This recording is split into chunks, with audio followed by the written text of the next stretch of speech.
Welcome to Buddha at the Gas Pump. My name is Rick Archer. Buddha at the Gas Pump is an ongoing series of interviews with spiritually awakening people.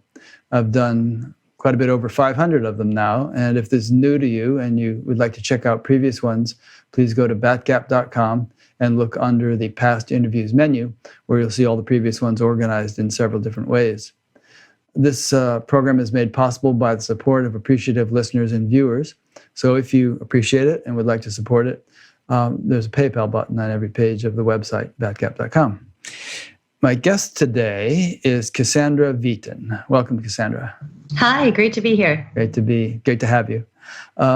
Cassandra is Executive Director of the John W. Brick Foundation, which she might tell us about a little bit later on, scholar in residence at the Arthur C. Clarke Center for Human Imagination at the University of California, San Diego, and a senior fellow at the Institute of Noetic Sciences, where she worked for 18 years and served as president and CEO from 2013 through 2019. Her research is focused on spirituality and health, transformative experiences and practices, the development of mindfulness-based interventions for emotional well-being, and development of media technologies to inspire awe. She received her PhD in clinical psychology at the California Institute of Integral Studies and completed her research training in behavioral genetics at the University of California, San Francisco. She's authored 3 books, published numerous articles in scientific journals, and is an internationally recognized keynote speaker and workshop leader. And I first became aware of her at the SAND conference, Science and Non-Duality Conference, where she's spoken a number of times. So those who listen to this show regularly will know that I'm kind of fascinated with the interface between science and spirituality. Not so much science and religion, because religion tends to be based on, belief and rituals and stuff like that, but spirituality, experiential spirituality, we could say. And it fascinates me because I see both science and spirituality as means of gaining knowledge, and I don't see knowledge as being segmented into 2 different realms. Really, knowledge is a totality, and science and spirituality each bring different tools to the task of understanding what reality is. So maybe we can start with that, Cassandra, because I think you're nodding and humming there. So I think that you resonate with that point yourself. Yeah, definitely. Yeah, sometimes I've described it as if there is a ultimate reality, and you think about that as being something that's on the inside of a circle of mirrors that are all pointed inward, and that circle of mirrors is each reflecting the true nature of reality in its own way. So one of those mirrors is science, one of those mirrors is spirituality, one of those mirrors is art or poetry or dance or nature. There are tons of different ways that we can understand the nature of reality, but it may be that we can never actually directly observe that true nature by itself. So we've got these mirrors, or we've got these reflectors, each one of which has its own element to contribute, but none of them have the whole picture themselves. Yeah. Incidentally, for those listening, well, anybody who's watching this is listening, there's a music festival going on in Cassandra, right outside her house, basically. And she didn't know about that before the interview, but it would have been too difficult to find a new place. But it's not very loud, and we don't mind a little bit of background music. Pretend we're riding up in an elevator having this conversation. Yeah. Yeah. Well, what I would say to that comment is that, and what I think some of the Eastern traditions at least say, is that ultimately you are that reality. You are the ultimate reality. And so you don't know the ultimate reality as something separate from yourself. You know it by recognizing your essential nature as that. And as in that way, it can be known in its entirety. Yeah, and it may be that nature of reality, number one, is not a thing, it's a process. And number 2, these are subjective experiences. Science, we're doing some work at looking into some of the clues that might help us understand the nature of reality. But from a philosophical sense, it may be that it's not a thing, it's a process or a flow of information and energy. So you can't ever really look at it. It's sort of like when you pin a butterfly to a card so that you can examine it, you kill the butterfly, And so, I think that that may be true. There's also a friend of mine, John Aston, who's a mind-body medicine researcher as well as a non-dual teacher and musician. Yeah, I've interviewed him. He's oh yeah, John's great. So he's a good friend, but he'll say, look, if this is consciousness and you're looking for it, you can't see it. You are it. So it's sort of like really going back to the mirror metaphor. You might be able to see some mirrors, but you can't actually see yourself from inside of it. So if we are that, it's hard for us to reduce that to something that we can observe. Yeah. It's like the eyeball trying to see itself, they say, Exactly, yeah. And there's a verse in the Gita which actually is that the self realizes itself by itself. Right. So in other words, but it doesn't do that by dividing itself into pieces and saying, okay, I'm getting a good look at this self here. It does that by sort of transcending everything else and just merging into oneness, and then it is known in a sort of a direct, by being it, you could say. Yes, yeah, direct knowing. And as you know, I worked at the Institute of Noetic Sciences for 18 years. And that word noetic is what that means, that direct form of knowledge. It comes from the Greek that had a few different words for knowledge. And one was sort of the knowledge that you see on the external level, and one was the knowledge that you experience on the internal level. And that's what noetic means. Mm-hmm. There's an interesting story as to how and why the Institute of Noetic Sciences was formed, involving Apollo 14 astronaut Edgar Mitchell. I think it'd be worth having you tell that story. Sure, yeah. So Ed was a friend. He was passed away a few years ago now. And so he was Apollo 14. He was, if any of you saw the movie Apollo 13 or you lived through it, you know that the guys who stepped onto Apollo 14 were pretty brave. That was one with Tom Hanks, was it? Yeah, so Ed helped them get back to Earth, and it didn't diminish his desire to go to the stars at all, because he knew from a very young age that flying, and as soon as he heard that space travel was a possibility, was his destiny. So he made it to the moon, and he was one of the first scientists to go to the moon and did the first scientific experiments. And when he was on his way back to the Earth in the space capsule, he had what he called the window seat. And so he was viewing the Earth and the sun and the stars and the moon in this 10-minute rotation in the space capsule, because the capsule rotates so that one side of it isn't directed to the sun too much. They call it barbecue mode. And so he had this rotating view and was overcome with a deep, profound and blissful epiphany, a very deep and direct knowledge and understanding that he was interconnected with everything he saw, that in fact there were no differences between the molecules that made up the space capsule or the stars or the sun or the moon and his own body and being. And he also saw that there was an intelligence or divinity or order shining through everything. He was realizing that we're not the product of random processes, but there's this force that permeates everything. And he also looked at the Earth from space and had an accompanying sense of despair and sort of, you could even call it outrage. It was like, we are crazy. We're acting so insane. There are no boundaries between countries. We've drawn those ourselves. We've made them up. And now we've spent thousands of years fighting over these imaginary lines and spending so much time coming up with new and improved ways to kill each other and to defend what we think are limited resources, which are actually, there's plenty of food and water for everyone on the planet. And that he felt like that sense of separation, that artificial sense of separation from people on the other side of the planet, was just a limited view of reality. And so when he came back to Earth, he really wanted to do something to, as you said at the beginning, bring together science and spirituality. He saw that Cartesian split between the two was perhaps necessary at the time, but it's really an artificial split between science and the natural world and spirituality in the inner world. It's not that they're the same thing, it's just that they're not incompatible, and that the nexus of the two, we might be able to come up with solutions that have eluded us for millennia. Yeah.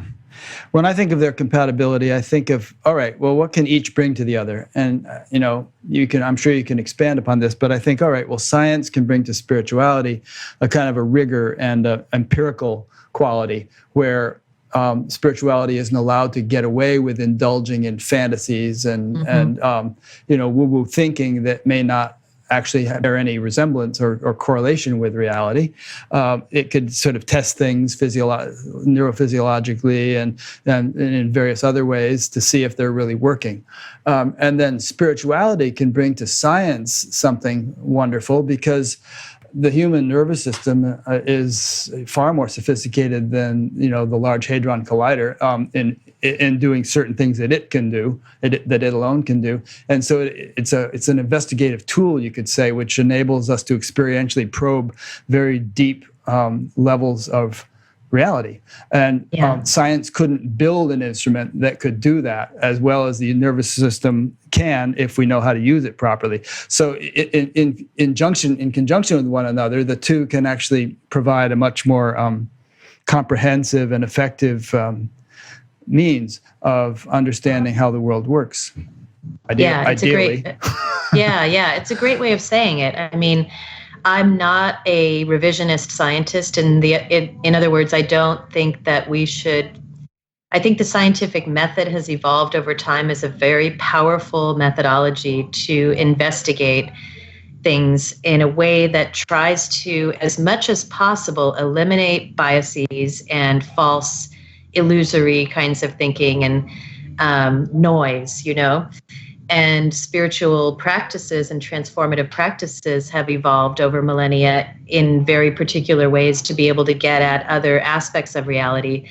But it doesn't mean that you can't use the scientific method to investigate spiritual phenomena or what have been called spiritual phenomena.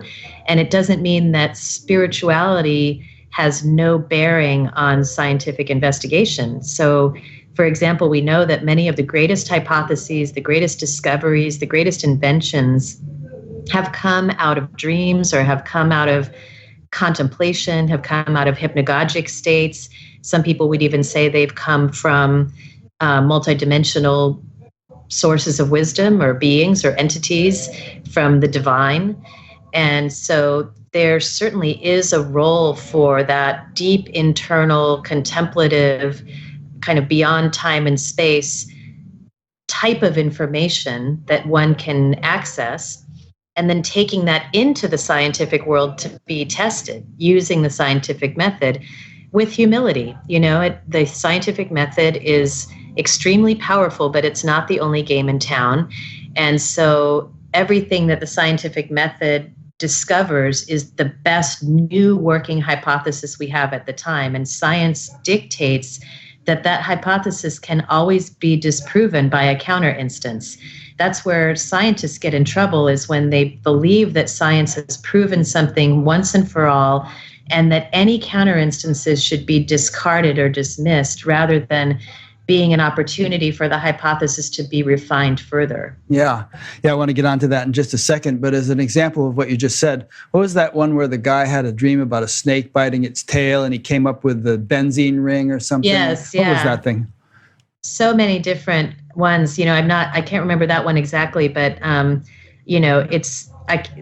somebody showed me a slide the other day of all the different things that came out of dreams. And one of the ones I remember the most was, this was an invention, but the person who was trying to invent the sewing machine was trying to figure out how to get the needle and thread to go through fabric mechanically and couldn't figure it out, and had a dream where he encountered an indigenous tribe that had spears, and at the end of the spears was a hole. And so when he woke up, he was like, oh, the hole has to go at the end of the needle, not at the top. Yeah. So those kinds of things just happen all the time. So sometimes I wonder what it would be like to have a science team that had a built-in, embedded shaman spiritual guide who was there when they got stuck on an issue and said, okay, we're stuck on this problem. Let's intentionally look into the inner world or the interconnected world to find out what the answer is. Yeah. Well, Paul McCartney dreamed yesterday, and he woke up and had this song in his head. Called it Scrambled Eggs to begin with. That's right. several threads here I want to follow up on. One is that I know that at some creative places, like, I don't know about which companies, but I've heard that there are places where they like will do microdosing on Fridays or something, just to sort of jog their creativity. And yeah, right. I've heard of that. Yeah. Well, what you described a minute ago about science and spirituality was kind of the ideal in a way, because there's been a lot of nuttiness in the realm of spirituality, and in the realm of science, there's been a lot of stubbornness. A lot of, well, I'm not even going to look at this because it couldn't be true. That kind of thing, and sort of reluctance to allow one's paradigm to be dislodged by something newer and better. And I was listening to a talk by Julia Mossbridge recently, and she was talking about how she was having this discussion with some guy about the kind of research she was doing about, psychic phenomenon or something. And he refused to look at the data. And finally she said to him, okay, I get it. So you're practicing religion, but I'm going to keep practicing science. Yes, exactly. Yeah. Yeah, it's incredible what we've come up against with some of our studies. When I was at the Institute of Noetic Sciences, we'd get these reviews back from journal editors that would say, this is a excellent, well-written paper. The scientific methodology solves many of the problems of previous trials. And, we can't really quibble with the methods or the statistics. And if it were on a different topic, it might be publishable. But, because the very premise is impossible, foolish, ridiculous, unscientific, etc., we are not going to publish it. And that is, as Julia said, not science. That's just dogma. And I presume that you had showed them data that demonstrated that the premise was not foolish or impossible, that it actually had merit. Yes, yeah. But if you come from a place, it's irrational. The next paragraph in that particular review was, not only am I not publishing it, I'll do everything in my power to make sure this kind of crap doesn't ever get published. It's a crusade against it. And I do tend to have a little bit more sympathy for that perspective, maybe, than some of my colleagues, because I am a psychologist and I come from this understanding of, a lot of the people who are in that irrational skepticism really feel like they are trying to protect they're trying to protect enlightened society. It's almost like post-traumatic stress disorder from the Dark Ages. So, a completely religious perspective took us to a very dark place where we were only able to trust in truth being delivered to us from the priests. We were, killing people who had any kind of blasphemy, any kind of, ideas that maybe we should measure something. You remember when Galileo was trying to show that a feather dropped at the same rate as a rock and said, look, I'm going to show you. I'm going to go to the top and drop them both. And the church was like, do not take another step. We don't want to know. Yeah. So they wouldn't look to his telescope either. Exactly. Right. So that's, and that took us to the Inquisition, like very dark places. On the other hand, so it was a good thing that science took over and said, look, you guys have gone crazy. You've gone too far the other way. Now everything from here on out is going to be rational and scientific. So we took that route for a while. And, that has doubled our lifespan, has reduced, mortality, reduced tremendous amount of suffering by it, curing polio and sanitizing water and all this stuff. But then by the time we made it to the atomic bomb, it became very clear that science by itself, without any ethical or spiritual dimension to it, also takes us to an incredibly dark place. So when these skeptics are being incredibly cautious about the claims, as you mentioned before, there has been a ton of misbehavior on the sort of false spirituality, snake oil side of things, and we've done that to ourselves.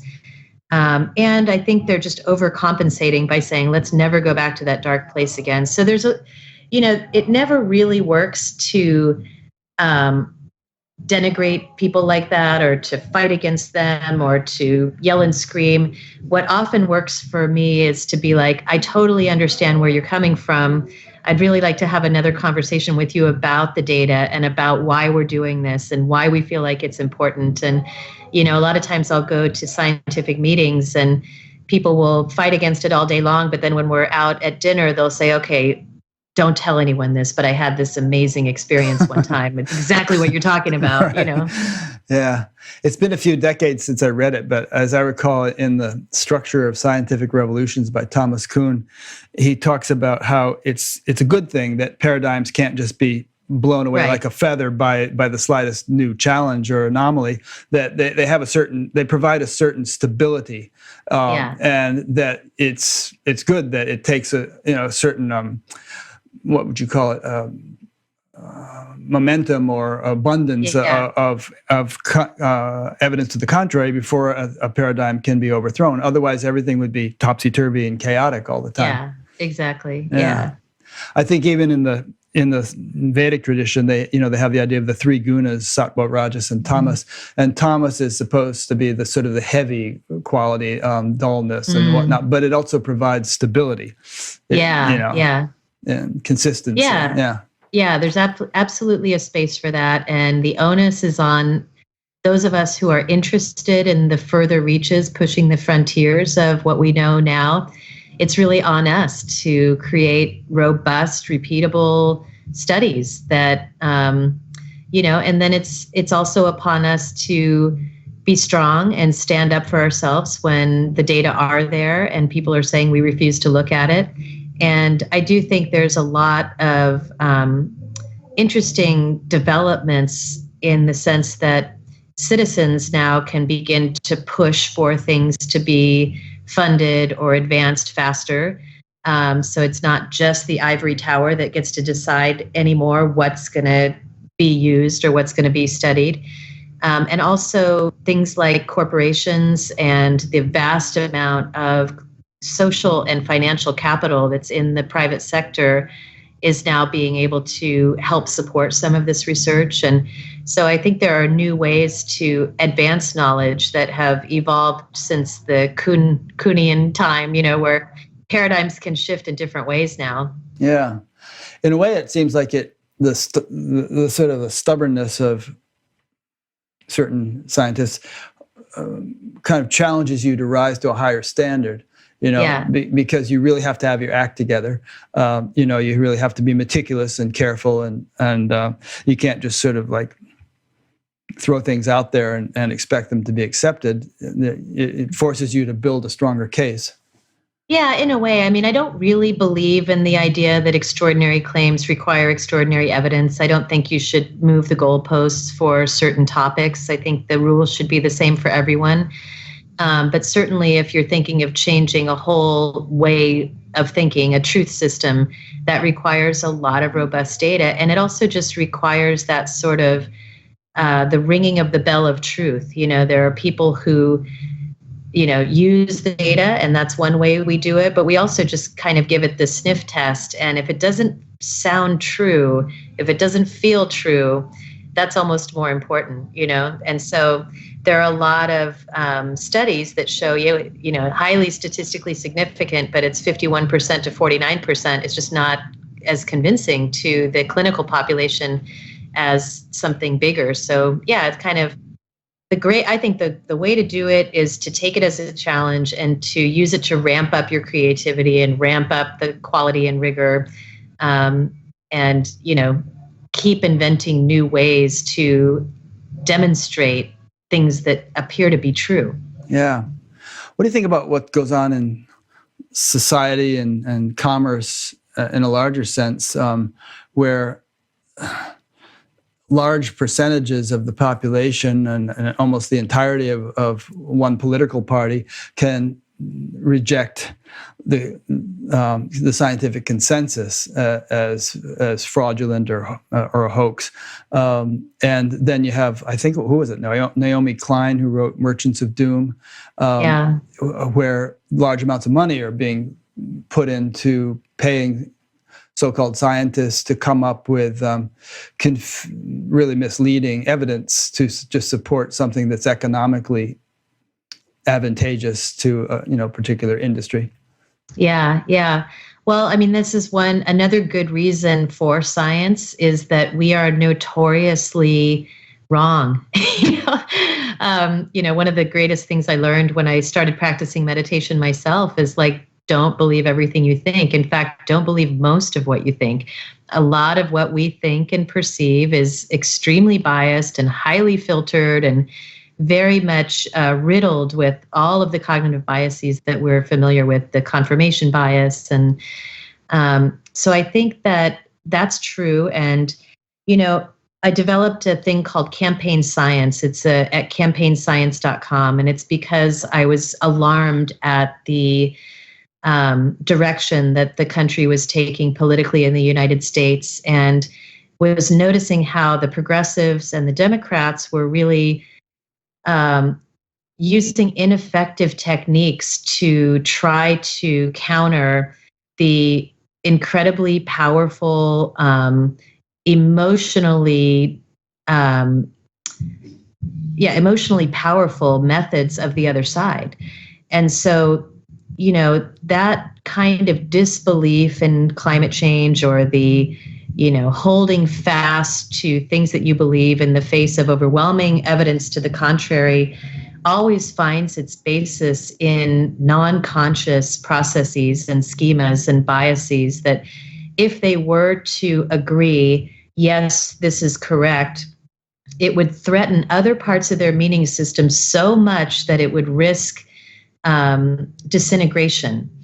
And it would also risk ostracization from their community. So when you threaten somebody with disintegration of their understanding of how things work and ostracization from their community, it's just too high a bar. So I don't think that scientific data has the opportunity to overcome such deeply ingrained things. And so Campaign Science teaches how to use cognitive social science and the science of worldview transformation to communicate things in ways that reach into that non-conscious realm, and also are delivered with a little bit more safety that allows people to maybe consider taking those risks, to allow them to see the benefit that might come to them through moving forward in their thinking, as opposed to everything that's going to be taken away from them if they endorse that way of thinking. Yeah, that's very interesting. Maybe we can dig into that for a few minutes. I know, for instance, Katharine Hayhoe, who's an environmentalist, and I believe her father is a evangelical minister, goes around speaking to religious groups about climate change. And I saw some documentary about her. She seems to do a masterful job of presenting it to them in a way that's not threatening. And I don't know, it seems to me that it's such a critical issue, and there's so much at stake in getting a change in collective thinking so that there can be a coordinated effort to do something about the problem, that it really, I mean, some people might wonder, well, what does this have to do with the theme of Batgap, spiritual awakening and all that? Try awakening spiritually without a planet to live on. And I do think that a shift in consciousness is fundamental and instrumental and necessary to and by consciousness I mean in the deeper sense of the spiritual awakening, is a necessary underpinning to a shift in the collective mentality, which would enable us to understand and accept these issues in a more agreed upon way, a more coherent way, and thereby take effective action. So maybe you can just comment on that thought. Yeah. I mean, I think there's even more to it than that. So a program that I'm still doing at the Institute of Noetic Sciences is called Consciousness, Communication, and Change. And it has some similarities to the Campaign Science Project, except it's not specifically political. It's more for activists, people who are working on climate change and advocating for a ton of other things, ocean health and, reduction of plastics and all kinds of things. And so half of the program is these cognitive tools that I mentioned, the way you say something, the words you use, the mindset you come in with. But the other half of it is who you are as the person who's saying it. Who are you and what are you connected to? Are you in alignment with the deepest source of your inspiration? Are you in alignment with what the universe has put you here to do? And are you intentionally connecting with that place and allowing it to come through you in a way that all of us have experienced when you've encountered a great change maker and they're talking about something that they care about, even if you don't fully understand what they're saying or you may not even agree, but you're getting chills and you're feeling your heart open and you're feeling almost a sense of awe and that ring of the bell of truth that I talked about earlier. That is just as important as the content of what you're delivering to your audience and the methods that you're using to deliver the content. So we teach people almost a spiritual practice that allows them, before they go in to give a talk, before they do a podcast like we're doing right now, even before they write an advocacy email, to connect with that interconnected aspect of our awareness that's beyond space and time, that's bigger than all of us, to intentionally spend some time with that and allow it to kind of rise up through the particular topic that they have decided to spend their life working on. And what you'll see is that most change makers, even the ones we love, are not coming from that place. They're coming from a place of ranting and outrage, anger, dismissiveness, even elitism, which is what progressives are always accused of being. And when you engage in this practice, when you put it along with the tools, it's a very powerful new way to use your awakening to help create change. Well, as a couple of cases in point, what do you think about the way the kids at Marjory Stoneman Douglas High School went about talking about, the need for changes in gun laws after the massacre there?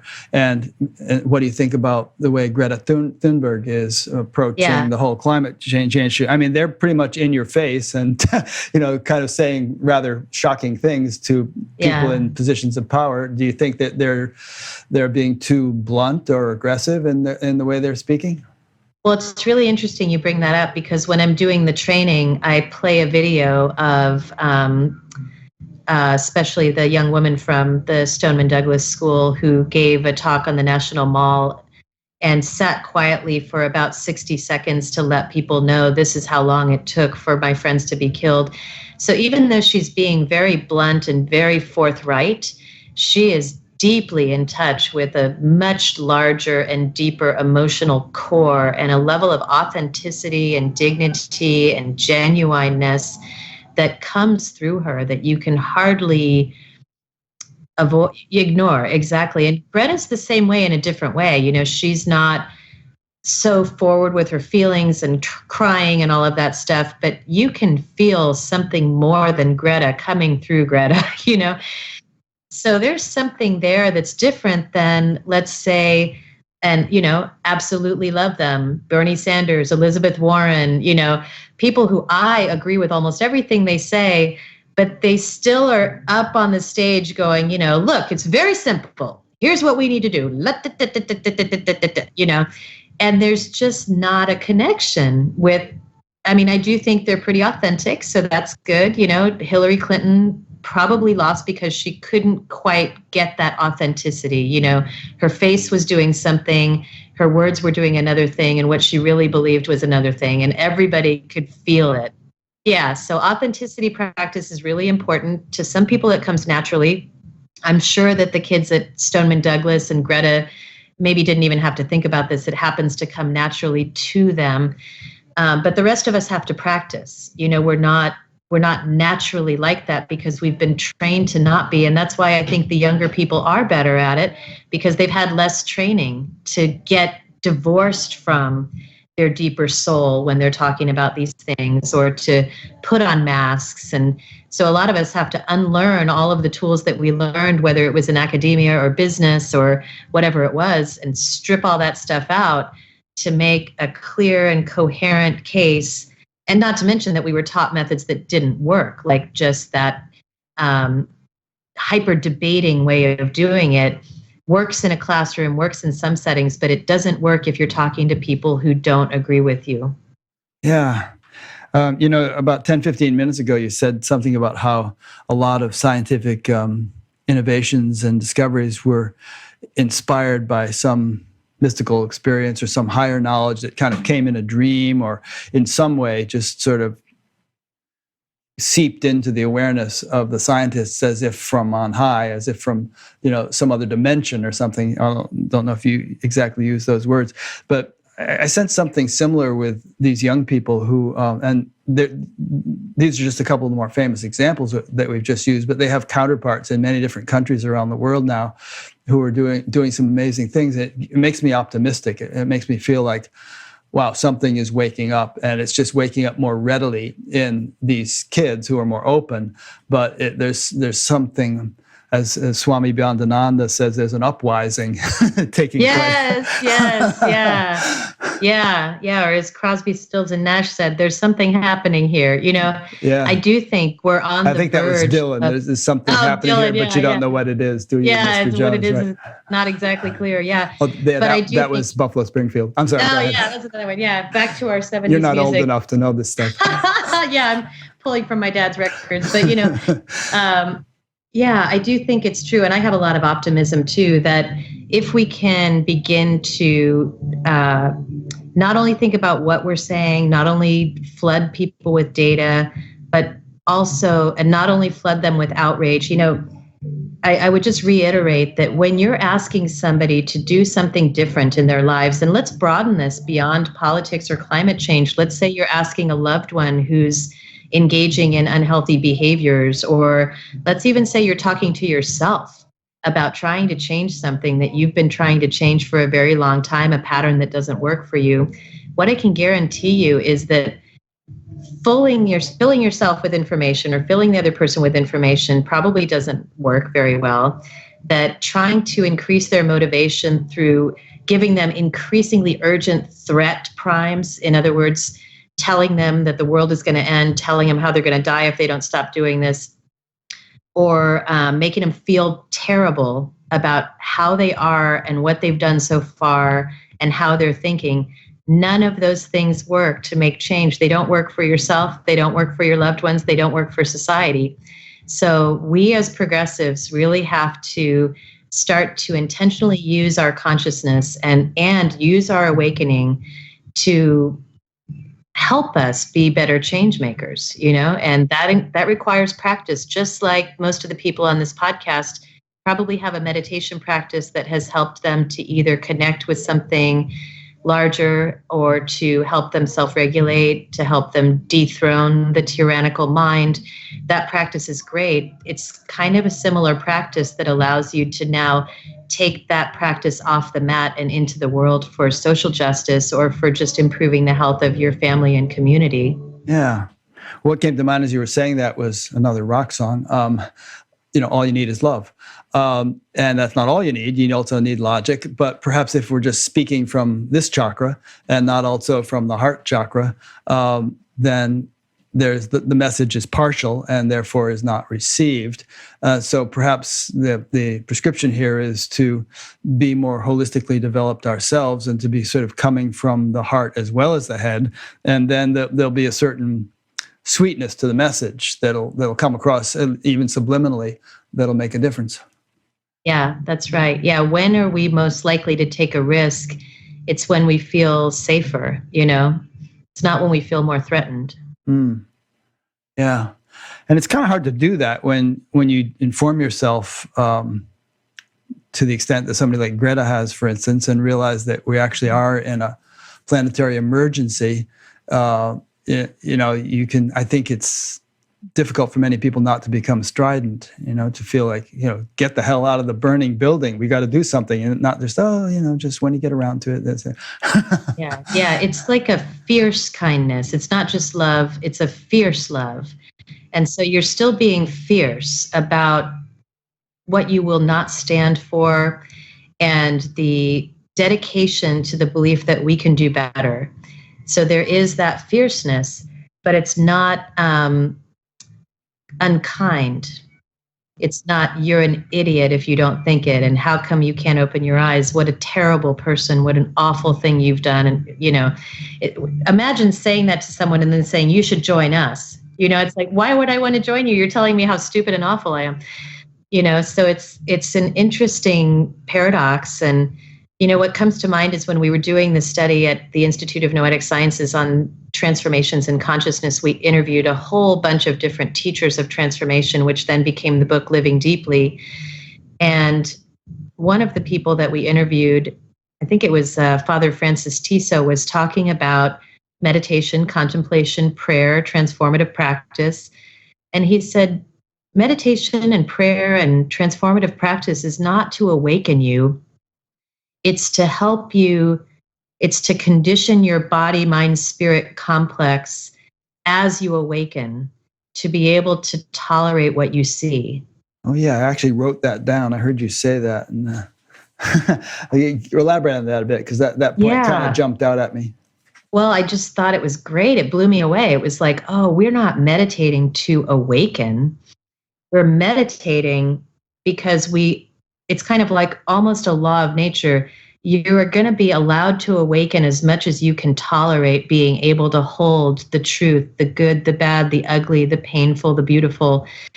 The extent to which you're able to hold that, you're going to be allowed to see more and more and more. And I don't mean allowed by some divine person. I mean, just the more you're able to see more, the more you can actually contain it. So the ability to stay regulated emotionally, mentally, spiritually, from my perspective, actually, it's the ability to stay kind and fierce while you're seeing the truth is awakening to me. So it's a different way of looking at why we do the practice. The practice is there. It's almost like training for the marathon. The practice is there to help us train to be increasingly awakened to what's really happening. And the more awakened we get to what's really happening inside of ourselves and outside of ourselves, the more we're able to take wise action or make conscious choices, as opposed to ignoring, reacting, or taking unwise action. That's good. You actually just answered a question that came in from one of the live viewers. Akshay from Pune, India, asked simply, what is enlightenment? And there's all kinds of pat answers we could come out with of what is enlightenment. But the answer you just gave is a little different, I think, than the usual ones. Usually it's, getting into this blissful, unbounded, beautiful space. But in terms of the idea of Brahman or totality, it's actually developing the capacity to subsume within yourself being that totality, the whole gamut of experiences and situations and everything else that exists in relative reality. And obviously that gamut goes from way dark to way light. It's not just it's not all butterflies and ponies. Right. Yeah. I mean, I think I'm a real fan of embodied enlightenment. So there's transcendent enlightenment, there's embodied enlightenment. And so it's sort of like there is an aspect of us and our realities that is likely non-material and transcendent and not locked into this body or even this material reality we're in. And there are methods for gaining information, spending some time in that aspect of our reality, even when we're in our bodies. But the capacity to navigate between that and this embodied reality, and to be able to employ what we've learned in those moments to our actual lives, to how we treat each other, to how we treat the planet, to what we do every day, to how we are, what our being is like in relationship to other people, is just as important. And I think enlightenment in a way is not the transcendent side and it's not the embodied side. It's the ability to seamlessly navigate between the two. Mm-hmm. Yeah, to integrate and stabilize, you could say, the transcendent in the midst of whatever life demands of you or throws at you. Yeah, or the dance, it's the Yeah. dance between this embodied realm and all of our, all of our addictions, all of our biases, all of our failures, all of our weaknesses, and then all of those beautiful things, and then that very spacious, unbounded, unconditioned, completely already wholly enlightened aspect of us.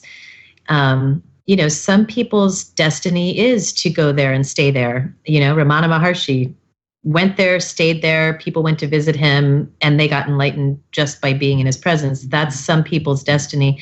But the vast majority of us, our destiny is to do something in this world, large or small, that makes a positive difference. And so that kind of requires that being able to move back and forth between the two. Yeah, and actually moving back and forth between the two can very often be the way in which they are integrated with one another.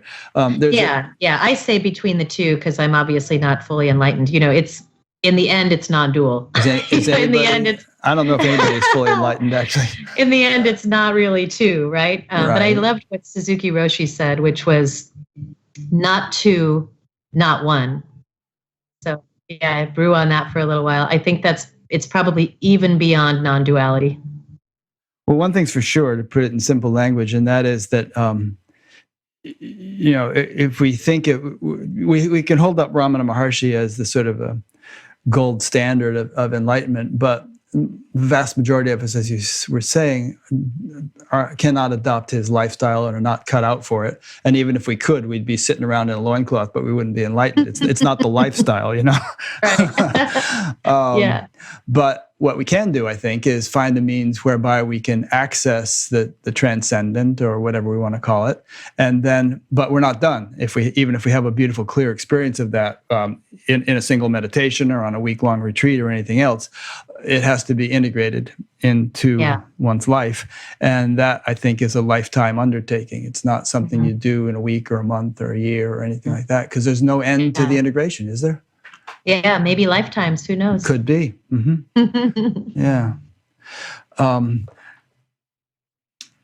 But I mean, and this actually doesn't clash with traditional knowledge, because traditionally it's understood that we have a vast repository of impressions or samskaras or whatever that need to be resolved, and they don't just get resolved all in one fell swoop. It can take a long, long time to work them all out. And we see examples of this where people have profound awakenings and they're glowing like a light bulb, and yet behaviorally there's some serious shortcomings that hadn't been addressed, and eventually it catches up with them, and either they address them or they crash and burn, and then maybe try to address them or something, but you don't get away with it forever. Right. Yeah, I mean, I truly believe that every single one of us can get lost, even the most enlightened, the least enlightened, everybody in between. Everyone can get lost if the conditions of your life, either self-created or imposed upon you, get to the point where they no longer support the thriving of the individual. We can get so stressed out that we engage in behaviors that end up harming ourselves and others. We can get mad with power. We can get sexually improprieties. There's just a ton of different ways to get lost. And I think we have a misunderstanding of awakening or enlightenment as sort of a ladder where you're going from the bottom rung to the top rung. And once you get to the top rung, you can kind of hang out at the top rung and you might fall down to I just don't think it's lower and higher. I think that's a false metaphor. It's probably just more aligned and less aligned. Somebody told me that the actual definition of the word sin in the Bible came from the archery term, which was the distance from the mark is the sin, And so I feel kind of the same way about the extent to which we're aligned with our purpose and our values and the greater mystery, whether for you that's God or whether for you that's some limitless, vast ground of all being. And then your own kind of personal purpose, and then the actions you take and the words you speak. When those are in alignment, things work better. And when those become out of alignment, things start to not work and we start to get lost. And most of the spiritual and religious traditions have tried to build in safeguards for that through communities, and through the various aspects of the practice. And one thing that the West likes to do is skim the cream off the top of the practices. So we take a tradition, we take the fun parts, we make that into like a westernized version of that tradition, but we left out a whole bunch of the safeguards that keep people sane. Yeah, yeah. What you said about that we could always fall or we could always, screw up. I think that in itself can be a safeguard if you really take it to heart, and realize that you're not an exception to that generality. It can happen to you too, and you don't really have to look far to see examples of it. These days, it almost seems like every week there's some new article that comes out about some Roshi or somebody who's, I know, so it just sort of, who was it? Well, I'll give you a couple of quotes that I've used before in these interviews, but I think they're very helpful. One is from Carlos Castaneda's teacher, Don Juan. He said, a warrior has time only for his impeccability. So he was big on sort of just be impeccable and be and that implies sort of attentiveness to that, not just not just resting on your laurels. Oh, I'm impeccable. No, you have to sort of be on your toes. And it's a practice. Yeah. And another was attributed to Padmasambhava, who reportedly said, although my awareness is as vast as the sky, my attention to karma is as fine as a grain of barley flour. I love that. Yeah. Yeah. So true. I mean, I do wish that we could normalize our weaknesses and our failures a little more. And because I think that secrecy for people is kind of like the lubricant of these negative things happening. And if there was just more normalization of people saying, I'm off the mark here, I'm not feeling, or their students being able to say, having something really built in that's like, here's something that seems to be drifting off what the teachings are. Let's almost like a truth and reconciliation ongoing instead of after the shit has hit the fan, But, I've certainly experienced that being in the field and being like, I'm not allowed to have these thoughts or feelings or tell anybody about it because I'm supposed to be an expert. I'm teaching this stuff, I'm writing this stuff. And, but every time I've done it, every time I've become vulnerable and said, I think I'm getting lost here, or I don't know what the answer is, or I need help around this. Of course, there's 10, 20 people with wide open arms saying, thank you so much for telling me that. I've had the same thing, or I know exactly who you should talk to. And that kind of takes us to my work at the John W. Brick Foundation, which is working on promoting holistic and alternative approaches to mental health. And, in that mental health domain, it's the same thing. Like there needs to be this way that people can say, I'm struggling without it being shameful. Yeah. I think the key word there is vulnerability. You used the word a second ago. And I think it's better in a way than normalized, because normalized can imply that, hey, I can drink all this and smoke all this and do all this and have all these sexual affairs, and it's normal. It's normal, right? And who are you to judge an enlightened person? That kind of thing. I've actually had someone say that to me, whose interview I took down because he was behaving that way. And who are you to judge me? I'm enlightened. But vulnerability is like if one has the attitude of, I could screw up, and maybe I am screwing up, and help me out here, and I don't know this, and I'm a work in progress like all of you are, and maybe I have a few things to share that maybe you haven't heard yet, and great, well, I'll share them, but don't by any means put me on a pedestal, because I don't belong there or deserve to be. Yeah, and it certainly doesn't mean to not hold people accountable. I mean, being able to allow for vulnerability and all that stuff doesn't necessarily mean that they get to keep teaching, or, there may be a time when somebody has to take a leave, or, there's a particular teacher I'm thinking of who had a spectacular public demise. And I think it's only 3 years later is back teaching. And I'm like, wow, that takes some real cojones. But, so it's not about I think what you said about not normalizing it, it doesn't excuse it, doesn't make it okay. It just means that it's not shameful. It's to be expected. There's a part of my change model that I was talking about earlier with the consciousness, communication, and change. And when you're working with places where you're trying to affect change, whether it's climate change behaviors or an organization or a loved one who's having a problem. And one of the 8 sections of it is called leverage obstacles, which means expect relapse, expect people to get lost, expect people to go back on their word or to not be able to manifest what they said they were going to do, and utilize those opportunities to say, okay, something's missing in our system that we need to fix. Like something is not working. Let's see what it is. You sort of do a chain analysis and find out what led up to that behavior. And, oh, I see. Now we got to shore up that part of it. There's something I helped found in the last year or so called the Association for Spiritual Integrity. Did that along with Jack O'Keefe and Craig Holliday, and more recently Mariana Kaplan and Miranda McPherson have joined us.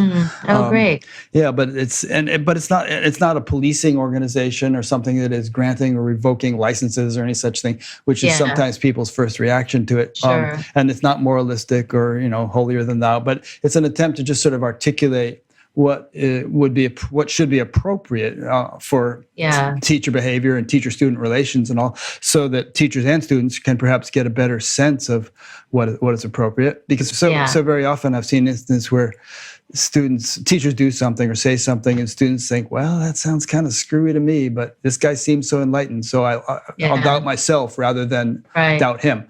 But if there's a kind of a clearer sense of what's appropriate, and often it's common sense, then perhaps things won't go so far afield. And just letting people know, hey, it's pretty common. It happens to people, either to get hoodwinked by somebody on some organization on the spectrum of cult, and it's also very likely to happen when somebody's in a position of power, that they will have a couple times or more that they step out of line. And wouldn't it be great if we could just be like, hey, there's one of those times, let's break the glass, everybody stop, here's the deal, I think it's getting that way more and more. I mean, there's still examples of, insular communities who are going off on tangents, but I think more and more the collective spiritual community is realizing there's been enough examples of screwy shit happening that people have kind of lost patience with it, and maybe it's not going to be possible for things to get so crazy so easily anymore. I don't know. I hope. Tell us. Well, first of all, I want to make sure that during this conversation, and maybe we don't have too much more than half an hour left, I want to make sure that you get to cover everything that you consider to be important and interesting for people. So don't let me just steer the conversation too much and exclude things that are interesting to you. Just to give you a little catalyst, I mean, for instance, you were at IONS for, 18 years or something. What are some of the most significant and interesting and inspiring things that happened at IONS during your tenure there? Yeah, well, the Institute of Noetic Sciences is, I would call it a destiny organization for me. It's just such a great organization. And I was so happy to be able to work there for 18 years. It's been around for 47 years. And it's one of the pillars of the consciousness movement. One of the things that I really love about the Institute of Noetic Sciences is it really does bring together both the spiritual and the scientific in ways that are very positive and thoughtful, rigorous and careful, but also very heartfelt and willing to explore the boundaries. And so the membership and the communities of the Institute of Noetic Sciences are made up of people who really do trust the value of science, but they also trust their innermost self. And, the more we could have of that, the better. I mean, when I give talks on behalf of the Institute of Noetic Sciences, I'll ask the audience of 20 people or 1,000 people, how many of you had one course in your K through 12 education, or even one class on how to use your gut feelings, hunches, intuition to help guide your decision, or how to pay attention to synchronicities, how to access information and energy that isn't just available to you through the five senses, or isn't just through reading, writing, and arithmetic. And almost no one, unless they went to a Waldorf school or something, had anything like that in their entire education. So it's really not surprising that people don't do it more often. It's not surprising that we don't have more consciousness integrated to healthcare, or consciousness integrated into business, or consciousness integrated into education. And so what I'm really proud of at the Institute is we've just done a ton of work to try to break down those unnecessary barriers in medicine, in healthcare, in business, in education, and in people's everyday lives, to say, these noetic experiences are incredibly common, they're important, they're meaningful, and they hold the potential for healing and transformation. And that doesn't mean to throw science out the window. In fact, it means to bring the lens of science closer to those experiences so we can learn more about them. So over the 18 years I was there, we increased our science team from 3 to 6, 7 full-time scientists, 5 international fellows, multiple research programs underway that are really amazing.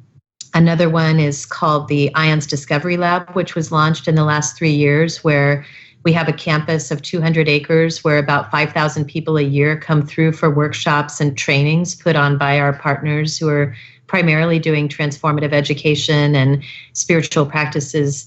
And they all have the opportunity to get measured before and after to see if those practices enhanced their well-being and compassion and positive psychology, but also to see if it expanded their capacities for things that are more far out, like precognition or telepathy or remote viewing, or that kind of intuitive knowing that all of us, most of us, have had at one time or another.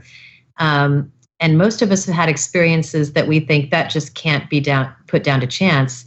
But there's been very little relative research on it. And so I'm really happy that that's an effort headed up by Helena Wabe that I would recommend that you have on your show as well.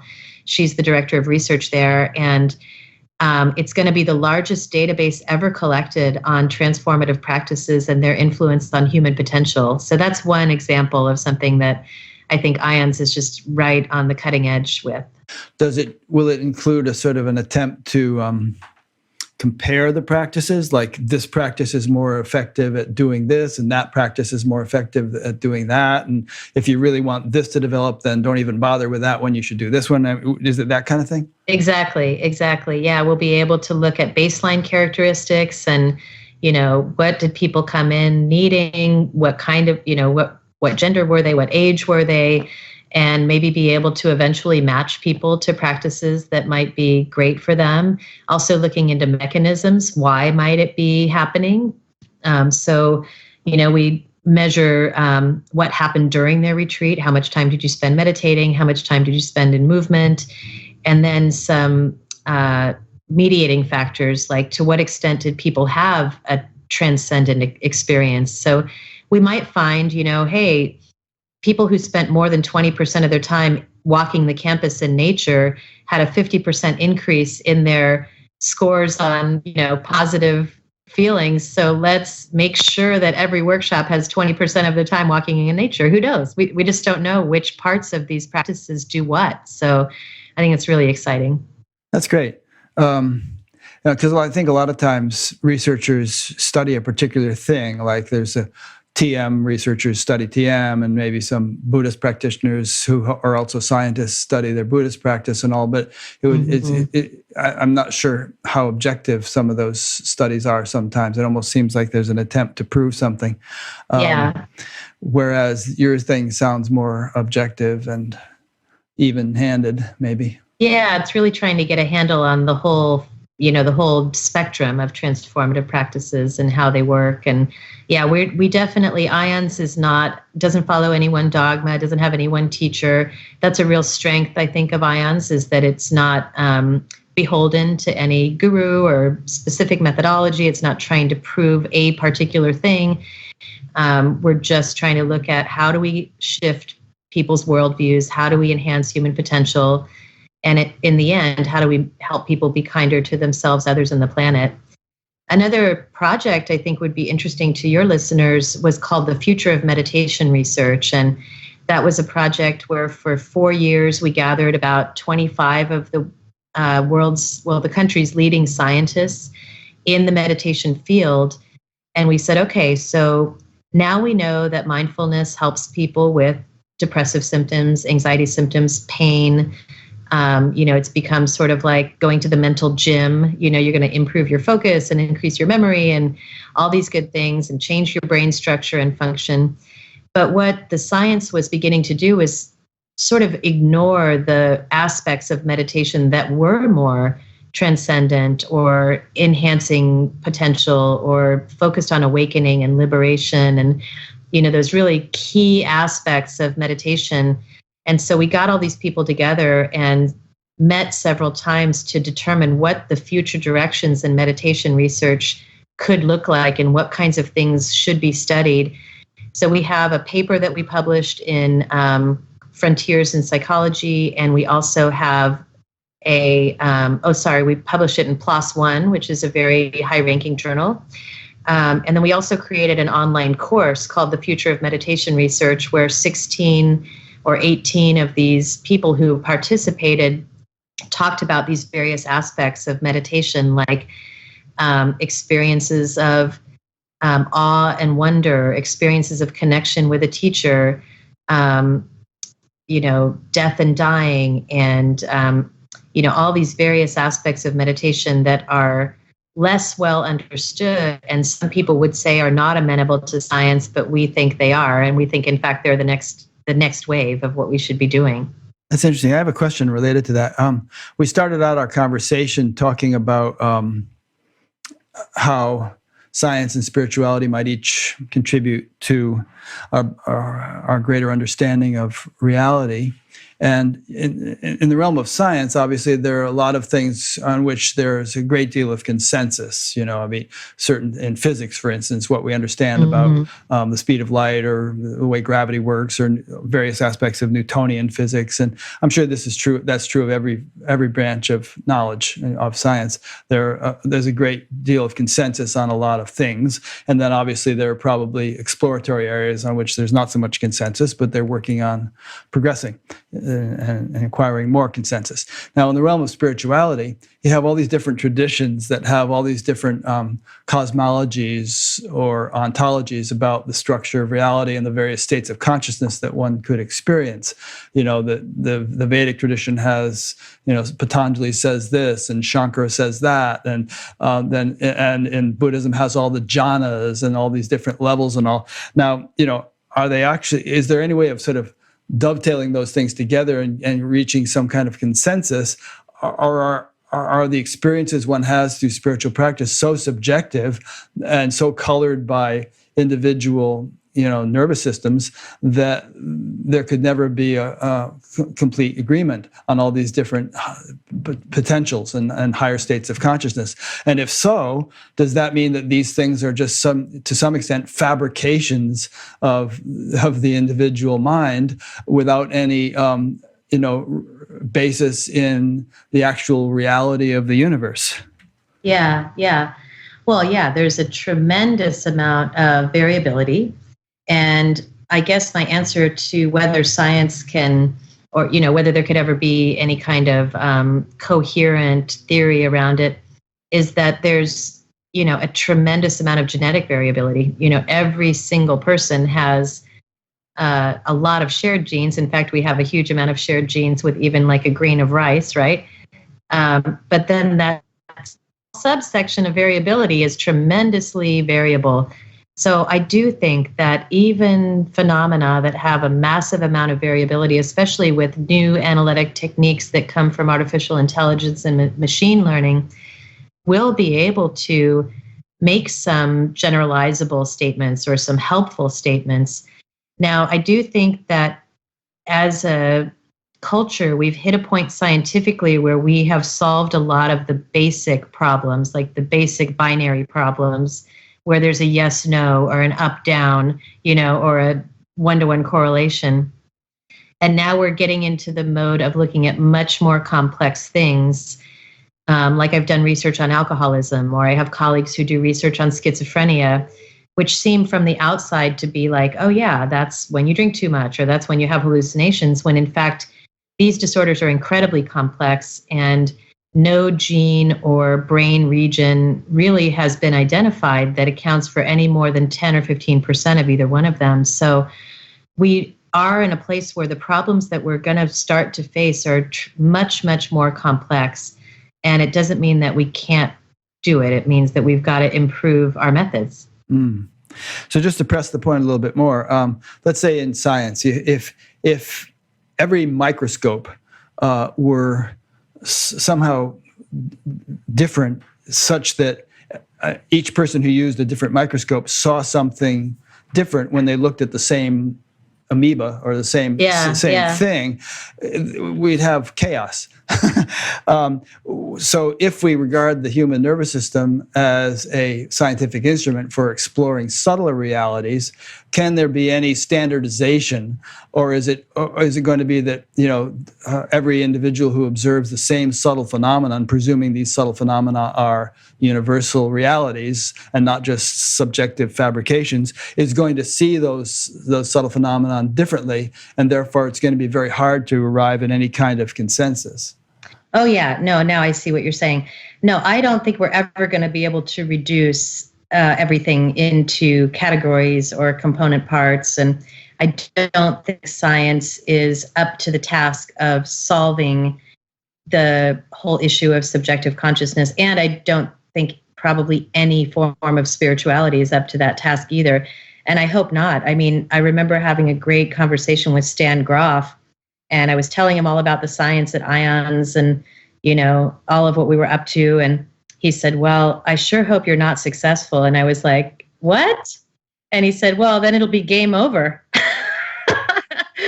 So, I think that science is an incredible tool to explore the nature of reality, but I also think poetry is an incredible tool to explore the nature of reality. And, certain dance forms and artistic pursuits and, religious and spiritual traditions, all of these things are these very unique ways of looking at what is happening. What are we here for? Who are we? What is that thing over there? Is it even a thing? And, what I would love to see is a lot more cross-disciplinary, multidisciplinary kinds of mosaic approaches to these things. Like, that old thing about all the guys touching the different part of the elephant and thinking that their part was the only part. I'd love to see there be more meetings and conferences and projects that brought together multiple different far-ranging domains. There's still a huge amount of silos in the academic community where the humanities are on one side, the sciences are on the other side, and even within humanities and sciences, chemistry doesn't talk to biology, doesn't talk to physics. And I think we're reaching a level of complexity in what we're trying to solve as humanity right now that we're going to have to start reaching across those boundaries. So one example is when I was putting together this program on consciousness, communication, and change, one of the things we realized that progressives were pretty bad at was painting a picture of an alternate future that was believable and that people wanted to go there. And so we brought in game developers who do world building all the time. That's what they do, is create world building. And so we said, okay, what are the elements of world building? What do progressives need to do a better job at building a future world that people want to be in and explore? So that kind of, transdisciplinary collaboration between different ways of knowing the truth, I think, is on the horizon in the future. And I think meditators and contemplatives should be a part of that, and indigenous wisdom keepers and, shamans, people who can come in and say, well, this is what I see about this. And that happens a lot at the Institute of Noetic Sciences. And Another place where there's that kind of cross-disciplinary interaction is the new place I'm affiliated with called the Arthur C. Clarke Center for Human Imagination at UC San Diego. I've just been there for a couple of months since I became a fellow at IONS, and I stepped down from the presidency role. And so I've moved to San Diego, and I'm spending more time down there and have become a scholar in residence. And this is a place that is actually inspired by Arthur C. Clarke, the writer of 2001 and many other science fiction novels. And one of the things it does is look into how science fiction has been a way for society to speculate about the future in a way that's kind of safe. So you're not going up against the academic paradigm, you're just brainstorming about what might happen in the future in these very engaging ways. But as you know, a lot of those science fiction stories from the 40s and 50s came true and probably inspired a lot of these inventions. I heard that Arthur C. Clarke he had a pretty good batting average in terms of predicting a lot of things that happened, that came true. I mean, essentially they're futurists. Yeah. So it's a Jules really Verne, interesting. another one. Right. And Isaac Asimov, Right. The rules of robotics. It's like, that is a totally valid place to speculate about what could be possible in ways that aren't often allowed in academia or in science. Yeah. Well, there were guys back in the 1800s who were saying, okay, science has everything pretty much figured out. There isn't going to be anything much new now. And obviously they were wrong. But I think what you just said about siloing and how science has become so complex and diverse that it's hard for all the different, branches. There's a verse in the Gita, how's it go? It says, for many branched and endlessly diverse are the intellects of the irresolute, but the resolute intellect is one-pointed. So if there's a state of consciousness which might be defined as resolute intellect, where all the sort of fragmented streams of attention have converged into a single point, perhaps if one could be established at that point, then in examining all the fields of knowledge that science offers us, one would see a kind of a unifying foundation to them. And the spokes of the wheel would no longer appear separate if you're at the hub. Yeah, it's so true. I mean, you think about, very early in our education, kids are asked to begin to specialize. What do you think you want to go into? What do you want to major in? When you're 18 years old, what do you want to major in? You don't have a clue, or at least I didn't. Right, and then if they say, well, liberal arts would be good, people say, oh, well, kind of let us know when you get serious. It's like, well, what if liberal arts was serious? What if and that's why I use the word transdisciplinary, because it's not just multidisciplinary or interdisciplinary. There needs to be a new wave of transdisciplinary thinking that pulls from multiple domains and multiple truth systems to be able to really adequately address some of these issues, not just problems. I always talk about addressing problems, but also advancing human potential. Do you have a sense of, a lot of people have a sense of gloom and doom in terms of humanity's future, the way they see us having passed a tipping point already from which there is no return. And they're talking about sort of post-apocalyptic possibilities. And some of these are very serious people. I think Michael Dowd and, perhaps Joanna Macy and others. And others are not even thinking about it and think that life is just going to kind of continue to go on as it always has. But it's never gone on as it always has. I mean, if we go back 50 years, 100 years, 150 years, each time there's a huge change in terms of how much has changed. So, are you yourself a futurist? And if so, what sort of future do you envision for the world? What's your best guess?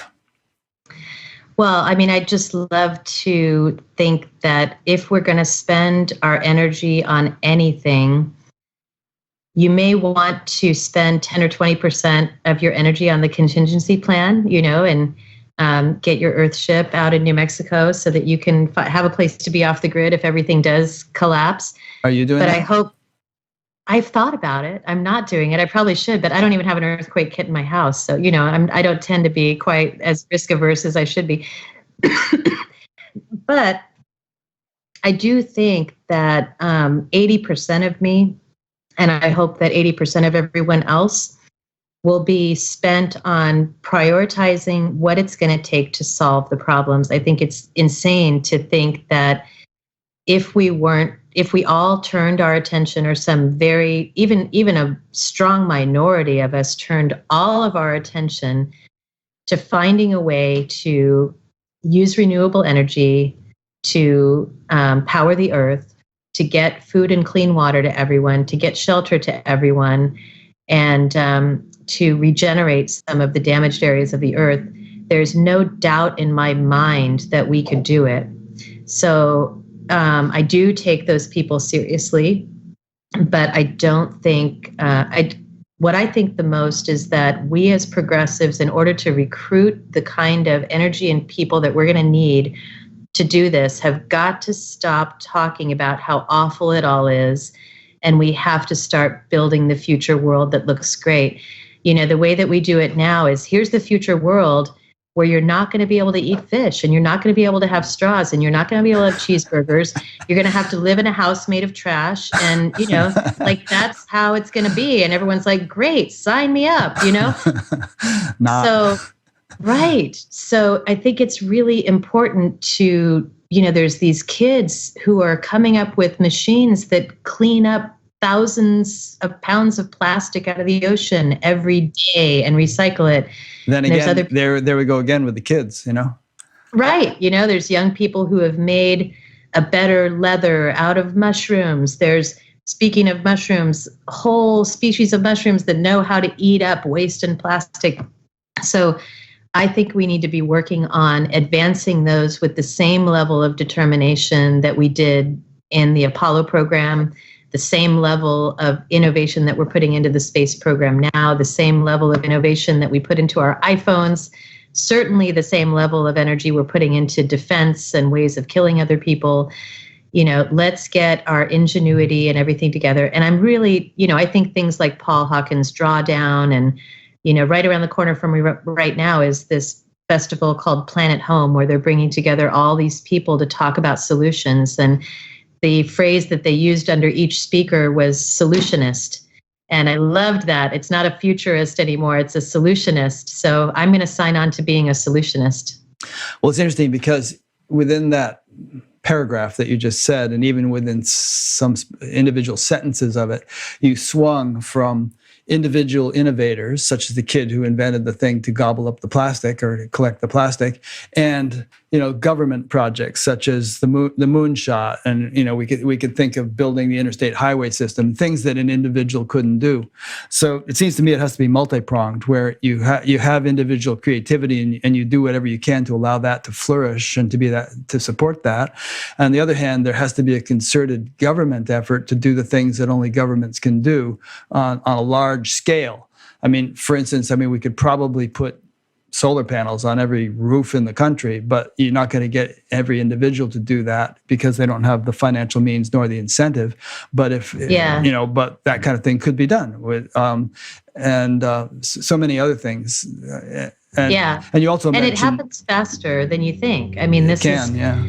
Consciousness changes faster than you think. So this is true, in your own meditation practice, you'll plateau for years and then all of a sudden have this huge amount of growth in 3 months. We saw the issues of LGBT rights and gay marriage plateau for so long, and then it incredibly rapidly become legal. And those are being walked back now, but that was an amazing thing. None of us could imagine today somebody walking into a restaurant smoking a cigarette, where that was different 40 years ago, 30 years ago. So there are these ways that, there's an analogy that I've heard of about a certain type of bamboo that grows in China, and it grows under the ground for like 2 years. And then within 6 weeks, it grows 2 feet tall. And I do think that's sometimes how change is made. So yeah, I don't really subscribe to the it's too late philosophy. I think that there are rapid paradigm shifts that can happen very quickly, but we have to do better as people who love the planet and as progressives in the way we talk about it and who we are while we're talking about it, the spirit that we bring to it. We have to do our own practice to become compelling change makers. And then it's just a matter of prioritization and, actually walking our talk. Yeah, I agree with you.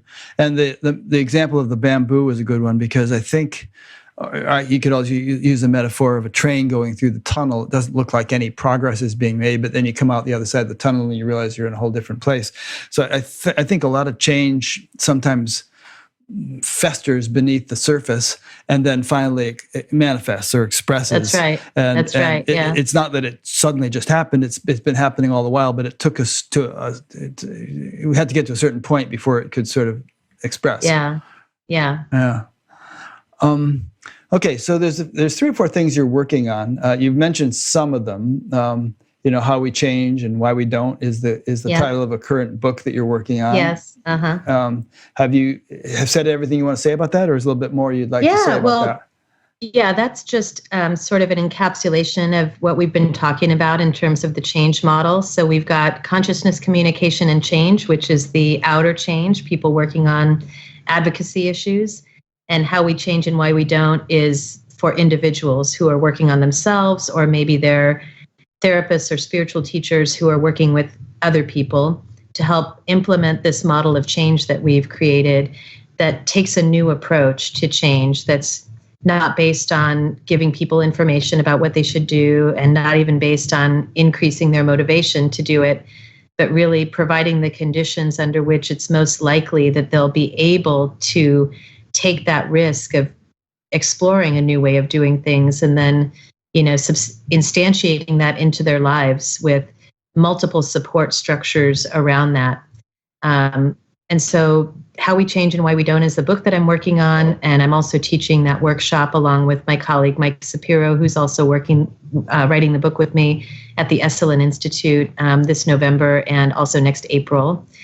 And then Consciousness, Communication, and Change will be an online course that is starting, I think, October 19th, and registration opens October 2nd.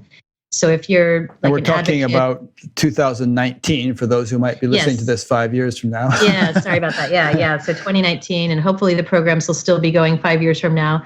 How We Change and Why We Don't is for individuals and people who work with individuals. Consciousness, Communication, and Change is for people who are advocating socially and want to become more effective, progressive advocates and people who are making change out in the world. And then Campaign Science is for the political domain. You got a lot of irons in the fire. Yeah. You also mentioned in your notes that you're interested in, and I think you mentioned earlier today, that you're interested in integrative approaches to mental health care, how mental health care can be transformed so that it includes fitness, movement, nutrition, mind, body, and clients' spiritual and religious beliefs and practices, etc. So that's a cool thing. I wrote a book called Spiritual Competencies for Mental Health Professionals, and currently have a grant from the Templeton Foundation to look at how psychotherapists could do a better job at increasing their training in their inclusion of more holistic aspects of people's mental health over and above talk therapy or antidepressants. And I've just recently started as executive director at the John W. Brick Foundation that is supporting and funding work like that. So so that's a thread of the work that is very, very important to me. And I just got back from a meeting working on this topic with Patrick Kennedy, who is the congressperson from Rhode Island and has been RFK's son, is it? Yeah, untiring advocate for mental health policy. And so I mean, all these things have one thing in common, and that is just how can we help people have shifts in perspective that lead to them being kinder to themselves, others, and the planet. And the key word there is the shift in perspective. We can't really tell them to do it. We can't really motivate them to do it through either reward or threatened punishment.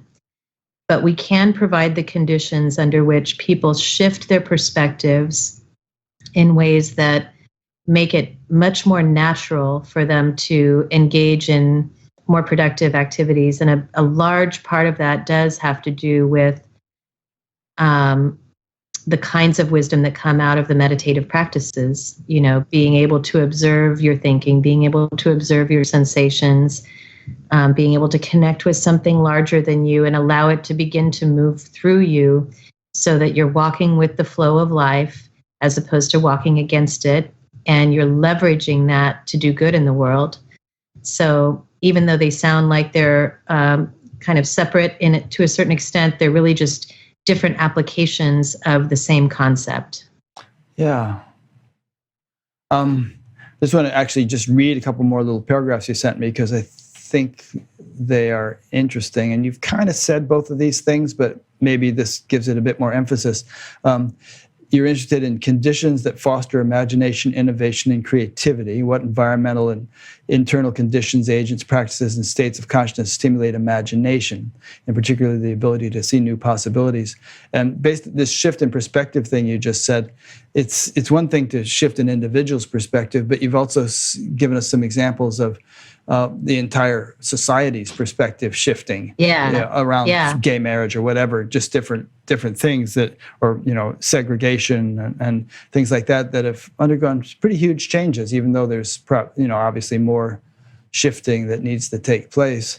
But it's I mean, it's really about seeing new possibilities. Like how do we make it possible for the future that we're working toward to happen? And a big part of that is helping ourselves and other people see it, helping us see what if that were possible, and then following it up with, I think it might be possible if we did these things, we might be able to create that world. And that's just different than trying to get away from the world that you don't want, or trying to eliminate the parts of you that you don't like, or it's an additive model of awakening in mental health as opposed to a subtractive model.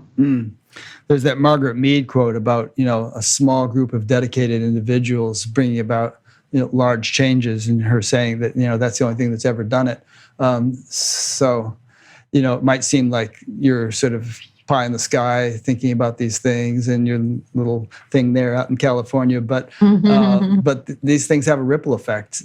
And I think that doing what you're doing is enlivening something, and will have a great deal of leverage in terms of shifting collective consciousness. And of course, you're not the only one doing it. There are other people. This sort of thing becomes contagious. It's like popcorn. I mean, it's popping up all over the place. Yeah. There's a principle in the way the heart functions, as I've been told, where 1% of the cells in the heart are called pacemaker cells, and their coordinated beating causes the entire heart muscle to beat in a coordinated fashion. That's great. Yes, I really like that. Yeah. Okay, one final thing. You talk about induction of awe, self-transcendence, and worldview change. How does introducing people to awe-inspiring ideas and environments, allow people to stretch their imagination or see things from a new perspective, leading to self-transcendence, shift in worldview and perspective on life, and other pro-social emotions and behaviors? So how can we inspire awe in a big way? I mean, certain things have done it, obviously. The moon landing and looking at the Earth from the moon and things like that have really rocked collective consciousness. So what are some things you hope to achieve that could really give us all an injection of awe? Right. Well, it's a good full circle for us to end on, which is that I'm working on a project right now with Lauren Carpenter, who is one of our scientists at the Institute of Noetic Sciences, and he was the co-founder of Pixar Animation Studios and has 2 Academy Awards for helping to invent 3D landscape modeling that you see in almost every film today. And also Bristol Bond, who is an Emmy Award-winning media producer, and several other people. And we're working on creating a virtual reality experience of Edgar Mitchell's Experience in Space. And so we're programming. There is a group of people called Immersive VR Education in Dublin, Ireland, who created a couple of really big award-winning VR experiences. One was Apollo 11, and one was Titanic. You can find them at Immersive VR Education. So they are programming the Edgar Mitchell Overview Effect experience, which we're in the middle of it right now. We just finished the audio and we're working on matching the video. And so what we'll do, we just applied for Sundance and we'll be applying for South by Southwest. And the idea will be that anybody with an internet connection and a headset will be able to have at least a mimic of Edgar Mitchell's, a hint of Edgar Mitchell's experience in space. And for those of you who haven't experienced virtual reality yet, I say a hint, but it's actually quite compelling once you're in it. You know, with the audio, the video, we'll be using some vests that vibrate a little bit. And then in the full version, we may even be using sort of a little chair that's sort of a beanbag chair that makes you feel like you're almost floating. And so what we want to do is give people the experience of that many astronauts have had of viewing the Earth from space. And it has original footage of Edgar describing the experience and then hopefully people having their own. And so that's just the beginning of what I hope are multiple virtual reality experiences that we can use with adults and with children, with elders, with people with mobility issues, so that they can really have that moment of, wow, there's something much bigger here and I'm a part of it, and see how it shifts the way they look at themselves in the world. You know, does it actually shift their perspective? Would it be the kind of thing where you would put on one of those Oculus goggles and could it actually be the kind of thing where, you know, you could have the beanbag chair and the Oculus goggles or whatever else you needed and have it in your basement, and all the data needed to have that experience could be piped through the internet, so you wouldn't have to go someplace to do it? That's how it will be. Yes. Oh, great. Yeah. It'll That's be cool. It'll be available on Steam. It'll be available on all the major platforms. And yeah, so that's just the first in a series of these things. And there's a ton of great work happening in VR. You know, there's a lot of people, for example, who have a really hard time meditating. When you say, you know, witness your breathing, they just can't really do it. You know, it's very hard for them. And so there's a super interesting VR program now where you put on the headset, you sit in meditation, it senses your breathing so that when you breathe out, you actually see a little cloud of air come out and go back in and out and in. And it just helps people. It's sort of a training wheels for meditation. And then there's, you know, obviously the sky's the limit, because you don't have to follow the Newtonian rules in VR. So you will be able to walk through walls and you will be able to have an out-of-body experience. And you know, if you're working on pain, you can say, I want you to imagine a cool waterfall moving through the sciatica, and you'll be able to see the waterfall. So I just think there's a ton of potential for this tool, not to replace reality and certainly not to get obsessed with, but to use as a scaffolding to help us have different experiences that, again, allow us to see new possibilities. That's really cool. I mean, probably most people have had an experience of watching some really inspiring movie, you know, that took them into outer space or some such thing. And they just feel kind of, you know, and you come out of the movie theater feeling, wow, you're like a different person. And then of course, it wears off. Yeah. But I know one time, way back, this was like 1971, I was teaching meditation, and I played that film Powers of 10. You've probably seen something like yes, it. Yes, it's amazing. Yeah, where it goes out and out and out, and then it goes in and in and in, showing you the hugeness and tininess of everything. And I got so stretched by that that I couldn't speak afterwards. I was like, I had a hard time coming back and talking to the people in the room, and I was speaking very haltingly for about 15 minutes because I just couldn't bring it back together again. I should watch that more often, Irene says. Yeah. Well, and people have the same experiences with psilocybin, or, you know, it's very hard to bring it all back and to squeeze it back into the envelope that is this life. But there are some great data showing that those experiences where people have those subjective moments of feeling stretched actually increase their positive emotion, decrease their negative emotion. and make them feel like they have literally more spaciousness in their life, like they feel like they have more time.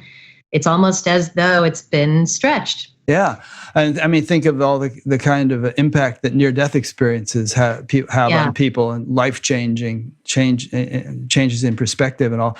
And, what you're talking about here is we won't even have to die. We could just put on a goggle and sit in the beanbag chair and have this profound experience. Exactly. Well, I'll end with this. There was a Buddhist teacher, you might know who it is, who shared a quote, which was, "Enlightenment is always an accident, but we can make ourselves more accident prone." Yep, I often use that quote. I forget who said it, but it's a great quote. All righty. Well, thank you, Cassandra, or Cassie. I've really enjoyed this conversation with you. Great to talk to you. Thanks for having me, and thanks for the wonderful show and the great work you're doing. Oh, thank you so much. It doesn't feel like work, as I'm sure you also experience in your life. Yeah, it's like, so let me just make a really quick concluding remark here. This has been part of an ongoing series of conversations with spiritually awakening people and about spiritual topics. If this happens to be new to you, please go to batgap.com and explore the menus. You'll see an audio podcast and index of all the previous interviews and so on. You can sign up to be notified by email of new ones. You can subscribe to the YouTube channel, for that matter, if you're watching this on YouTube, and YouTube will notify you when there's a new one. So thanks for your attention and time, and thanks again, Cassandra. I really appreciated Thank you so much. The opportunity.